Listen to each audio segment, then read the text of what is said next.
Hello, I'm Pastor Hilly, Interim Campus Pastor at Capital University. On December 29th, 2024, at the age of 100, James Earl Carter Jr., the 39th President of these United States, entered into life eternal.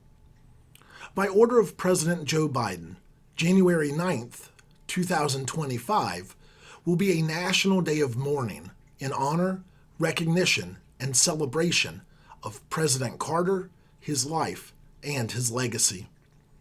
In an official proclamation from the White House, President Biden wrote that Carter was a humble servant of God and the people, a heroic champion of global peace and human rights, and an honorable leader whose moral clarity and hopeful vision lifted our nation and changed our world. Beyond President Carter's service in the Navy, then Georgia politics, and eventually the presidency, he and his beloved wife Rosalind had a special fondness for Habitat for Humanity, volunteering with the organization for 35 years, from 1984 to 2019, when he was 95. It seems that when one concludes a presidency at 56, that gives plenty of time for life and service after. When asked which was more exciting for him, being elected president or winning the Nobel Prize, President Carter thought for a moment and said that the most exciting day of his life was when Rosalind agreed to marry him. President Carter spent his life walking the paths that he found most valuable.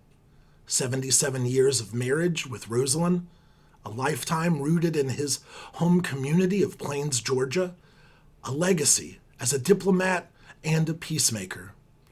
The adventures of his life included the presidency of our country, though his journey was one that showed the paths he thought most important.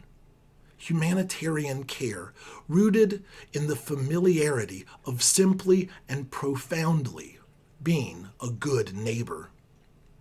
There's something beautiful about the familiar, those things and those paths that are well-worn, the ones we identify with and travel the most often. Often, those paths are the ones that are most well-worn in our lives, and they are the ones that show us the way to our future. A few months ago, I saw an old photograph of Capitol before the current sidewalks were put in. Judging from the photo, it was probably taken from the top of the conservatory.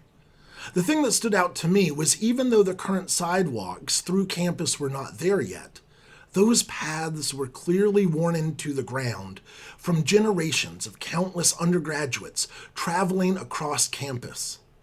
It was by seeing and understanding where and how students were already walking that the sidewalks were based on.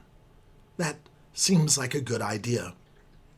Paths that were worn bare by generations of students walking through campus turned into the paths that showed new students how to get where they were going. The paths that we choose impact not only ourselves, but those who come after us, too. President Carter's life is a testament to the adventures that life offers and our chance to seize those opportunities, being ever mindful of the paths that we walk and how we choose to walk them. May we choose humanity and peace, not forgetting where we have come from, or the truth that there is always more we can do tomorrow. As we begin this semester, may it be a time that we spend wearing well the paths of grace, hope, and humanity together in all of our lives.